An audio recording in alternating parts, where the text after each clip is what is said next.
जय मसीह की। Praise the Lord. आप सबका मैं स्वागत करता हूं प्रभु यीशु मसीह के नाम से।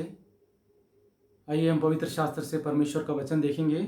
निर्गमन की पुस्तक उसका 8वां अध्याय और 22वां वचन। यहाँ पर हम उस घटना का जिक्र है जब फिरौन राजा कठोर हो गया और उसने इज़राइल की सेना को मिस्र से जाने से मना कर दिया। तब यहोवा ने मूसा से कहा कि कल सुबह तो फिर जाकर फिरौन के सामने खड़ा हो जाना और उससे कहना, मेरी प्रजा को जाने दो।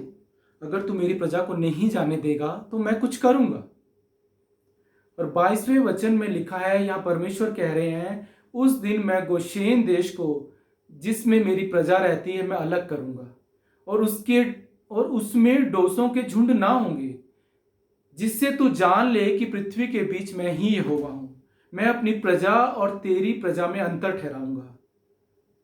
परमेश्वर कहना चाहते हैं, आक्रमण होंगे, समस्याएं आएंगी, पर मैं अपनी प्रजा और इस संसार में अंतर रखूंगा। परमेश्वर कह रहे हैं कि मैं अपनी प्रजा को बचा लूंगा। वो एक अच्छा चरवाहा है, वो एक भला चरवाहा है जो अपनी प्रजा को बचाना जानता है। वो बचाता ही आया और आगे भी बचाएगा। वो कहता है कि तू मेरी निज प्रजा है और मैं इस दुनिया से अपनी प्रजा में अंतर रखूंगा।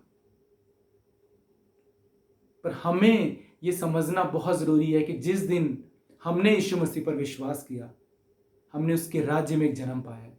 जिस दिन हमने उसके वचन पर विश्वास किया, उस दिन हमने एक नया जन्म पाया है उसके राज्य में। हमारा जन्म एक राज्य में हुआ है। हमारा एक राजा है और उसका नाम है यीशु मसीह। हम उसकी प्रजा हैं। वो कहता है कि तुम मेरी निज प्रजा हो। आज मैं ये दुआ करता हूं कि पवित्र आत्मा हमें ये सिखाए और हमें समझ दे कि इस बात को हम समझ पाए कि हम उसकी निज प्रजा हैं, हम उसके चुने हुए बच्चे हैं। इस बात को हमें समझना बहुत ज़रूरी है कि हम कौन हैं। हम उसका चुना हुआ वंश हैं, हम उसके राजदूत हैं। आज मैं चाहता हूं कि पवित्र आत्मा हमें सिखाए कि हम इस बात को समझ सकें।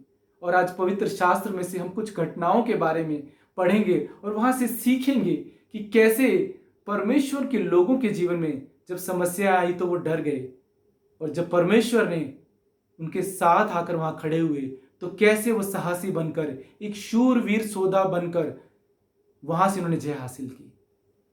पहली घटना हम पवित्र शास्त्र में से देखेंगे जो न्यायों की पुस्तक उसके 6वें अध्याय और 11वें वचन से ली गई है। यहाँ पर एक गिदौन नामक एक जवान लड़का है और उस वक्त मिद्यानियों ने इज़राइल पर आक्रमण कर दिया था। और जब गिदौन को यह पता चलता है कि मिद्यानियों ने इज़राइलियों पर आक्रमण कर दिया है और वो उनका सब कुछ नष्ट कर रहे हैं, लिखा है कि वो उनके सारे अनाज को नष्ट कर रहे थे, उनकी सारी भेड़ों को, बकरियों को, सबको वो नष्ट कर रहे थे। जब इस बात को गिदौन को पता चलता है तो वो घबरा जाता है, वो डर जाता है। वो इतना डर जाता है कि शत्रु कहीं उसका सारा अनाज ना नष्ट कर दे, तब उनका क्या होगा। और इस डर के मारे लिखा है कि वो अपने अनाज को छुपाने लगा। 11वें वचन में लिखा है, फिर यहोवा का दूत एक वृक्ष के तले बैठ गया और गिदौन एक दाखरस के कुंड में गेहूं इसलिए डाल रहा था कि वो उससे मिद्यानियों से छिपा ले। सोचिए, वो शत्रुओं के आक्रमण से इतना डर गया कि कहीं ये मेरा सारा अनाज ना नष्ट कर दे। अगर सब कुछ नष्ट हो गया तो मेरे पास क्या रहेगा। और इस डर के मारे वो क्या कर रहा है, वो अपने अनाज को, अपनी गेहूं को दाखरस के कुंड में छुपा रहा है। और 12वें वचन में आगे हम पढ़ेंगे, वहां लिखा है, फिर यहोवा के दूत ने उसे दर्शन देकर कहा कि हे शूरवीर सूरमा, यहोवा तेरे संग है। और आगे 13वां वचन हम पढ़ेंगे और जहां ऐसी बात लिखी है जो हम कई बार हम सब अपने मनों में कह चुके हैं। 13वें वचन में लिखा है, तब गिदौन ने उससे कहा, हे मेरे प्रभु, विनती सुन, यदि यहोवा हमारे संग होता तो हम पर यह विपत्ति क्यों पड़ती। यही सवाल कई बार हम परमेश्वर से कहते हैं और कई बार हम कर चुके हैं। जब हमारे जीवन में मुश्किलें आती हैं, जब हमारे जीवन में विपत्ति आती है, तो हम भी यही कहते हैं, अगर परमेश्वर हमारी ओर होता, अगर परमेश्वर हमारे साथ होता तो ये विपत्ति हम पर क्यों आती। यही सवाल यहाँ गिदौन कहता है कि अगर परमेश्वर हमारे संग होता तो ये विपत्ति हम पर क्यों आती। लिखा है कि गिदौन उस आक्रमण से इतना डर गया कि वो अपनी जो गेहूं है वो उसे दाखरस के कुंड में छुपाने लगा। एक और घटना का जिक्र हम यहां पर देखेंगे। जब परमेश्वर के लोगों ने एक बुरी खबर को सुना तो वो कैसे डर गए। इस घटना का जिक्र है गिनती की पुस्तक उसके 13वें अध्याय के 32वें और 33वें वचन में, जहां यहां पर जब इजरायली लोग मिस्र से बाहर निकले और कनान देश तक पहुंच गए, जो वायदे का देश था, जिस देश की प्रतिज्ञा परमेश्वर ने उनसे की थी। परमेश्वर ने उनसे कहा था जहां दूध और शहद की नदियां होंगी ये देश ऐसा होगा। और जब वो उसके पास पहुंचे तो उनमें से कुछ जासूस वहां भेजे गए उस देश को देखने के लिए कि क्या सच में ये देश ऐसा है, क्या सच में वहां पर दूध और शहद की नदियां बहती हैं। 12 भेदियों को वहां भेजा गया अलग अलग जगह पे हर बात को जांचने के लिए। और जब उसमें से 10 भेदिए वापस आए तो उन्होंने एक बड़ी बुरी खबर सुनाई। उन्होंने कहा कि जितने पुरुष हमने वहां देखे हैं वो बड़ी डिल डॉल के हैं। वो कहते हैं हमने वो नपीली जाति वाले अनाक वंशियों को देखा है और वो इतने बड़े हैं कि हम अपनी दृष्टि में उनके सामने टिड्डी के समान नजर आते हैं। वो जानते हैं इस बुरी खबर को जब उन 10 भेदियों ने इजरायलियों को सुनाया तो उसका क्या परिणाम हुआ। लिखा है कि इसके कारण पूरा इजराइल का घराना कांप उठा। लिखा है गिनती 14:1 में, तब सारी मंडली चिल्ला उठी और रात भर वो लोग रोते रहे। वो डर गए, रोने लगे और विलाप करने लगे। वो लोग मूसा और हारून पर बुड़बुड़ाने लगे और कहने लगे हमारी स्त्रियां और बच्चे तो यहां लुट जाएंगे। वो लोग इतने डर गए थे कि आपस में मिलकर सोचने लगे चलो हम मिलकर अब एक अपना नया प्रधान चुन लेते हैं और हम वापस मिस्र को लौट जाते।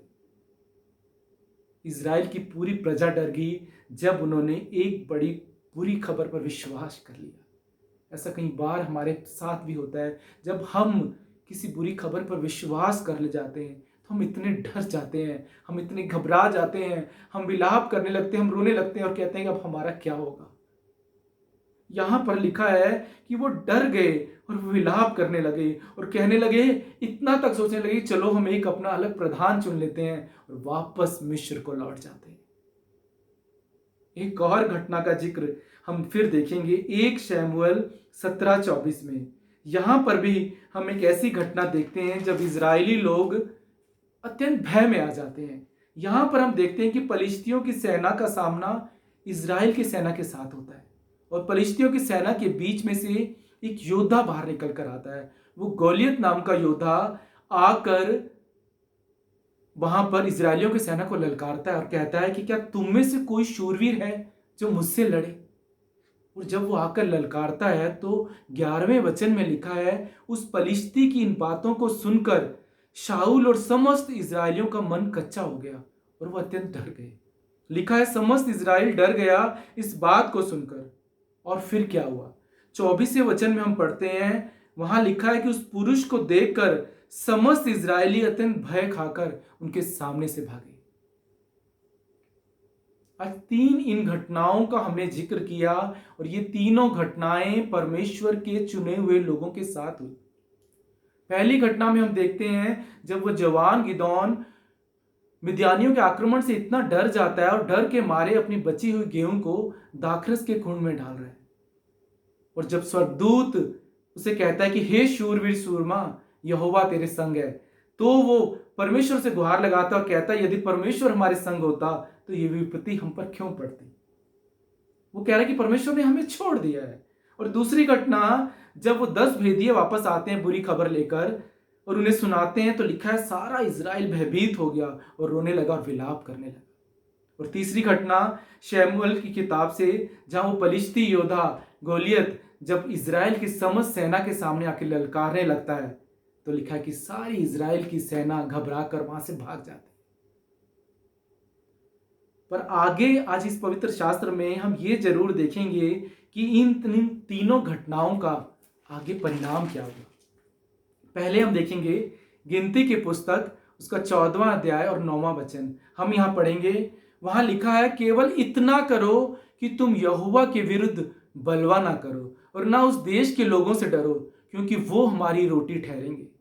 छाया उनके ऊपर से हट गई है और यहोवा हमारे संग है, उनसे ना डरो। इसमें 2 मुख्य बातें हैं। पहली बात छाया उनके ऊपर से हट गई है। और दूसरी बात, यहोवा हमारे संग है।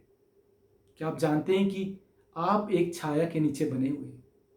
क्या आप जानते हैं कि आपके ऊपर एक छाया बनी हुई है? भजन संहिता 91:1 हमें बताता है, जो परम प्रधान के छाया उस स्थान पर बैठा रहे, वो सर्वशक्तिमान की छाया में ठिकाना पाएगा। क्या आप जानते हैं कि परमेश्वर की छाया में आप घिरे हुए हैं? उसने आपको घेरा हुआ, और वचन कहता है कि यहोवा हमारे संग है।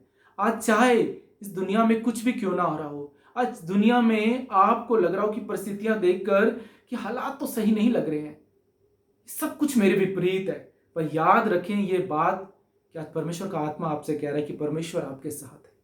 जब आप उसकी छाया में बने हुए हैं तो कोई विपत्ति आप पर हावी नहीं हो सकती, कोई भी बात आपको हरा नहीं सकेगी, कोई भी तीर आपको नष्ट नहीं कर पाएगा, कोई भी मरी आपका नुकसान नहीं कर पाएगी, कोई भी महारोग आपके पास से गुजर जाएगा पर आपका बाल भी बांका नहीं होगा, क्योंकि तूने जो परम प्रधान को अपना धाम मान लिया है। इसलिए कोई विपत्ति तुझ पर ना आएगी, ना कोई दुख तेरे डेरे के नजदीक आएगा, क्योंकि वो अपने दूतों को तेरे निमित्त आज्ञा देगा कि जहां कहीं तू जाए वो तेरी रक्षा करे। आज यीशु कह रहे हैं कि मेरे वचन सिर्फ बातें नहीं है। यूहन्ना 6:63 में यीशु कहते हैं, जो बातें मैंने तुमसे कही हैं ये आत्मा और जीवन है। यीशु कह रहे हैं मेरी जो बातें हैं ये सिर्फ बातें नहीं है, ये आत्मा है और जीवन है। ये आपकी आत्मा में नया जीवन देते हैं, जो आपको हियाव देंगे, जो आपको उठाएंगे, जो आपको निर्भय बनाएंगे। ये मेरे वो वचन है। और अब दूसरी घटना का अंत देखें, जो पवित्र शास्त्र में क्या लिखा है। न्यायों की पुस्तक 6वां अध्याय और 16वां वचन, जब यहोवा का ये जवाब है गिदोन को, जब गिदोन ने यहोवा से कहा कि यदि परमेश्वर हमारे संग होता तो ये विपत्ति हम पर क्यों पड़ती, और परमेश्वर से जवाब देते हैं, लिखा है यहोवा ने उससे कहा, निश्चय मैं तेरे संग रहूंगा, इसलिए तू मिद्यानियों को ऐसा मार डालेगा जैसे एक मनुष्य को। परमेश्वर कह रहे हैं सारी दुश्मन की सेना को तू ऐसे मार देगा जैसे एक मनुष्य को मारते हैं, क्योंकि निश्चय मैं तेरे संग बना हूं। परमेश्वर का जवाब आपने सुना। परमेश्वर कह रहा है कि मैं तेरे साथ हूं और तू पूरी समस्त सेना को, मिद्यानियों को ऐसे मार देगा जैसे एक मनुष्य को मारा जाता है। और तीसरी घटना हम सब जानते हैं कि उसका अंत क्या हुआ। जब सब पलिश्ती योद्धा गोलायत की ललकार सुनकर इजराइल की समस्त सेना और शाऊल डर गए, तो दाऊद कैसे आगे बढ़कर आया और उसने कैसे एक शूरवीर सूरमा की तरह उसे ललकारा, और उसने एक पत्थर के साथ उस गोफन में लगाकर उस गुलायत को ऐसे मारा कि वो गिर गया। और उसके बाद वो उसके ऊपर खड़ा हुआ, उसके हाथ में कोई तलवार नहीं थी, उसने उसी की तलवार को निकाला और उसके सिर को गर्दन से अलग कर दिया। और उसका परिणाम क्या हुआ जब इजरायलियों ने इस घटना को देखा। वचन कहता है 1 शमूएल 17 उसका 52 वचन, इस पर इजरायली और यहूदी पुरुष ललकार उठे और एक्रोन के फाटकों तक पलिश्तियों का पीछा करते गए, और घायल पलिश्ती शारोन के मार्ग से गत एक्रोन तक गिरते चले गए। उस वक्त जब इजरायलियों ने दाऊद को उस गोलियत के ऊपर खड़ा देखा और उसकी तलवार से उसकी गर्दन को अलग होते हुए देखा, उस जय को हासिल होते हुए देखा, तो वचन कहता है कि इजराइल की सारी सेना साहस से उठी, ललकार उठी और उन पलिश्तियों का पीछा करती हुई उन्हें गिराती चली गई। पर आज मुझे और आपको इंतजार करने की जरूरत नहीं है किसी दाऊद की, क्योंकि आज हमारे जीवन में वो महारथी योद्धा है, वो यीशु मसीह है, जिसने शैतान और उसकी पूरी सामर्थ को आज से 2020 साल पहले उस क्रूस पर हरा दिया। और यीशु ने कहा कि मैंने तुम्हें सांपों और बिच्छुओं को रोकने का अधिकार दिया है, और दुश्मन की सारी ताकत पर मैंने तुम्हें अधिकार दिया है, और मैं अब हमेशा तुम्हारे साथ रहूंगा। तुम्हें अब किस बात की कोई हानि ना होगी, कोई भी हथियार तुम्हारे विरुद्ध सफल ना होगा, हर जुबान जो तुम्हारे विरुद्ध उठेगी तुम उसका खंडन करोगे। पर इस बात को तुम जान लो कि तुम कौन हो, इस बात को तुम समझ लो कि तुम कौन हो, इस बात को तुम पहचान लो कि तुम किस राजा के वंश में हो, तुम किस राजा की निज प्रजा हो, इस बात को तुम जान लो कि तुम किस राज्य का हिस्सा हो।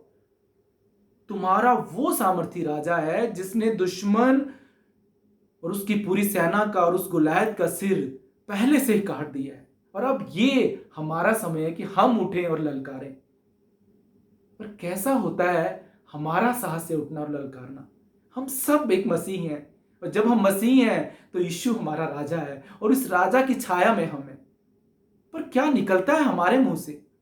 क्या हमारे मुंह से ललकार और साहस की बातें निकलती हैं, या हमारे मुंह से डर और घबराने की बातें निकलती हैं?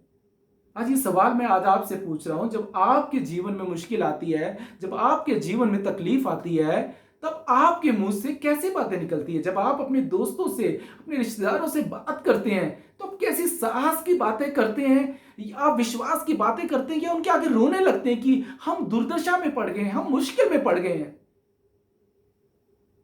क्या निकलता है आपके मुंह से? पवित्र आत्मा आपको याद दिला रहा है कि आपकी हैसियत परमेश्वर ने उस स्तर पर रखी है जिस स्तर पर उसने अपने बेटे की रखी थी। परमेश्वर ने दुष्ट की सारी ताकत पर आपको अधिकारी बनाया है। क्या आप जानते हैं कि आप एक राज्य का हिस्सा हैं? क्या आप जानते हैं कि आपका जन्म परमेश्वर के राज्य में हुआ है? वो राज्य हर रोज आपके साथ चलता है, वो राज्य आपके अंदर है और आप उस राज्य के अंदर हैं। मसीह ने हमें मृत्यु के भय से आजाद कर दिया है। जब तक आप इस धरती पर हैं, अपने ऊपर कभी भी भय को हावी मत होने दें। एक बात याद रखें, एक योद्धा कितना भी निपुण क्यों ना हो तलवारबाजी में, कितना भी निपुण क्यों ना हो युद्ध कौशल में, अगर वो युद्ध में डर जाए ना तो वो किसी काम का नहीं। और एक बात याद रखें कि इस दुनिया में दो राज्य हैं और इन दोनों राज्यों में हमेशा युद्ध होता रहेगा। आप चाहें ना चाहें, पर शत्रु हमेशा आक्रमण करता रहेगा। आपको याद रखना है कि आपका एक दुश्मन है, पर यह भी याद रखना है कि वो पहले से हारा हुआ है। अगर आप इस बात को जानते हैं कि आपका दुश्मन पहले से हारा हुआ है, परमेश्वर ने उसे 2020 साल पहले हरा दिया है, तब आप एक शूरवीर सूरमा के समान आगे बढ़ सकते हैं। और इस बात को याद रखें कि वो परमेश्वर आपके साथ है। आप जहां भी जाएंगे वो आपके साथ जाएगा। आपको इस बात को याद रखना है कि आप उसकी निज प्रजा हैं। वो कहता है कि मैंने अपनी प्रजा को अलग कर लिया है। वो कहता है कि मैं अपनी प्रजा को और इस दुनिया से मैं उसमें अंतर रखूंगा। आप उस राज्य के राजदूत हैं। जब भी आप कदम रखते हैं वो राज्य आपके साथ चलता है। जहां भी आप कदम रखते हैं वहां पर कोई भी बुरी वस्तु टिक नहीं सकती। इसलिए डर और भय को अपने अंदर मत आने दें। आप उसके राज्य का एक महत्वपूर्ण हिस्सा हैं और आप जहां भी हैं, जिस रूप में भी हैं, आपका काम है अपने पिता के राज्य में साहस के साथ आगे बढ़ना। और उसके लिए सबसे पहले आप ये देखें, सबसे पहली बात कि आपके मुंह से क्या निकलता है। इस बात को बदला जाना बहुत जरूरी है कि क्या आपके मुंह से निकलता है। और आपके मुंह से वही निकलता है जो आपके दिल में है। इसलिए आपके दिल का भी बदला जाना बहुत जरूरी है, क्योंकि वचन कहता है जो हमारे दिल में है वही हमारे मुंह में आता है। इसलिए इस दिल को बदलने के लिए आपको अपने वचन को अहमियत, बहुत जरूरी है कि आप वचन को अहमियत दें। ये एक ऐसी रोटी है जो हर दिन हमारी हर एक कमजोरी से हमें बचाती है। अपने मुंह को, अपने दिल को परमेश्वर के वचन से भर लें। इस रीति से भर लें कि जब मुश्किलें आए, जब दूसरे लोग घबरा जाएं, तो आपके मुंह से साहस की बातें निकलें, आपके मुंह से ललकार की बातें निकलें। आपको ये बात याद हो कि आपके पास वो परमेश्वर है जिसने शत्रु की सारी सेना को उस क्रूज पर 2020 साल पहले हरा दिया है। आपको इस बात को समझना जरूरी है, आपको इस बात को याद रखना जरूरी है। उन दो भेदियों के समान जब उन्होंने कहा कि ये क्या है, ये लोग, इन पर तो हम चढ़ाई कर इन्हें अपने वश में कर लेंगे, क्योंकि परमेश्वर की छाया उन पर से हट गई है और परमेश्वर ने उन्हें हमारे हाथों में दे दिया है। आपको इस बात को पता होना चाहिए कि परमेश्वर ने सभी विरोधियों को हमारे हाथों में कर दिया है। जिस बात की अनुमति आप देंगे ना, उस बात की अनुमति स्वर्ग को देनी होगी। इसलिए वचन कहता है कि हमें स्वर्ग की बातों पर मन लगाना है, लेकिन चुनाव आपके हाथ में है कि क्या आप, जब शत्रु आप पर आक्रमण करता है तो आप इजरायलियों की तरह डर जाते हैं, विलाप करने लगते हैं, आप रोने लगते हैं, या साहस और ललकार के साथ आगे बढ़ते हैं एक शूरवीर सूरमा के समान, या उन दो भेदियों के समान कि क्या है ये हमारा विरोधी, परमेश्वर ने सब विरोधियों को हमारे हाथ में कर दिया है। क्या आप इस बात को समझते हैं जितना आप अपने आप को समझते हैं उससे ज्यादा आप बढ़कर हैं, उससे ज्यादा आप जयवंत हैं, उससे ज्यादा आप बलवंत हैं। वचन कहता है कि परमेश्वर ने आपको मसीह के साथ संगी वारिस बनाया है। आपके आदेश पर स्वर्गदूतों की सेना आ सकती है। इसलिए जो इन वचनों पर विश्वास करेगा, वचन कहता है कि धर्मी जन इस विश्वास के साथ जीवित रहेगा। आपको इस बात पर विश्वास करना है, आपको इस बात को समझना बहुत जरूरी है कि आप उसकी निज प्रजा हैं, आप उसके वंश में शामिल हुए हैं, आप उसके राजदूत हैं, आप उसके राज्य का एक हिस्सा हैं और आपका राजा सामर्थी परमेश्वर है, जिसने उस क्रूस पर आज से 2020 साल पहले शत्रु की सारी सेना को, उस गुलायत को, उस बैरी की हर एक प्लान को वहां विफल कर दिया। उसने सब कुछ वहां खत्म कर दिया है।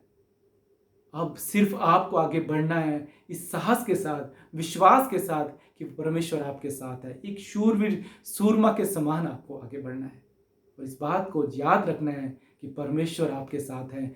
आप उसके राज्य का एक महत्वपूर्ण हिस्सा हैं, आप उसके वंश में शामिल हुए।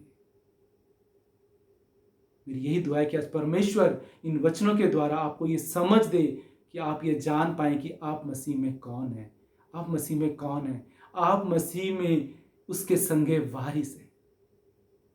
परमेश्वर, मैं दुआ करता हूँ परमेश्वर कि आज इन वचन के द्वारा खुदाबंद परमेश्वर तेरे बच्चे इस बात को समझ सकें कि तू हमारा राजा है और हम तेरी निज प्रजा हैं प्रभु, जिसे तूने चुन लिया है खुदाबंद परमेश्वर अपनी महिमा के लिए खुदाबंद। और तू ये चाहता है प्रभु कि हम एक शूरवीर सूरमा बनकर आगे बढ़े प्रभु, और हमारे जीवन से परमेश्वर तेरी महिमा होने पाए, हमारे जीवन से तेरी महिमा होने पाए।